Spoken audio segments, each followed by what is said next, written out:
छिंदवाड़ा में आपको क्या लगता है कि जो भी विकास हुआ है इसके अलावा आप और क्या क्या करना चाहते हैं अपने कार्यकाल में और आगे, क्योंकि अब आप इतने बड़े व्यक्ति को हराए हैं तो अब आप पीछे तो मुड़ेंगे नहीं। क्या क्या लगता है कि आप और क्या क्या छिंदवाड़ा में लाना चाहते हैं? देखिए, छिंदवाड़े में 3-4 चीज़ें हैं। एक, छिंदवाड़े में 7 बड़ी नदियां हैं जिससे निकलती है। 7 बड़ी नदियों के उद्गम स्थल छिंदवाड़ा है, जिससे करोड़ों लोगों की प्यास बुझती है, करोड़ों लाखों किसानों की फसलों की सिंचाई होती है। उसको लेकर के हम लोग कुछ प्लान कर रहे हैं। दूसरा, पर्यटन।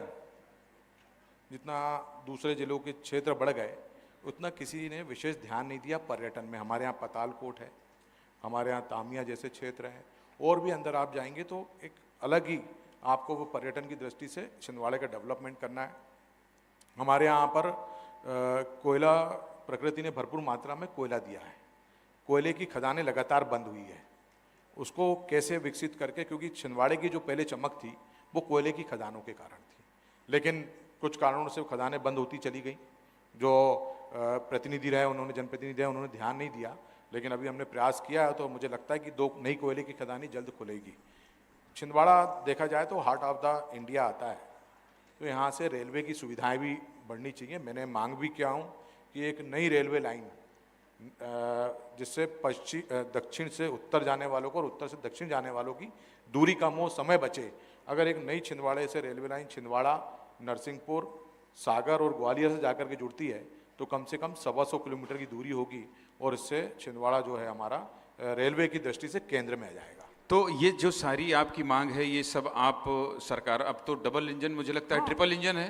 बिल्कुल ट्रिपल इंजन है। बिल्कुल। तो अब कोई दिक्कत हो रही है, कोई बाधा आ रही है? देखिए देखिए क्या होता है कि जहां आज तक कभी जिस विषय में चर्चा हुई नहीं, उसमें शुरुआत तो आप भी समझते हैं कि शुरुआत करने में समय लगता है।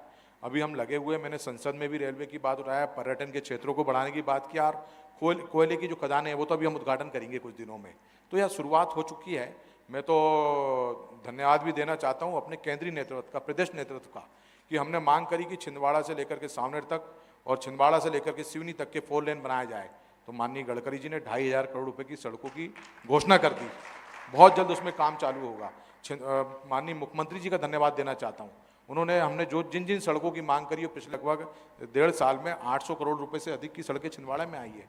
स्वास्थ्य की सुविधाएं छिंदवाड़ा में बढ़ रही है, और मैं तो, अभी मुझे 1.5 साल हुआ है, मैं तो एक एक दिन का हिसाब देने को तैयार हूँ।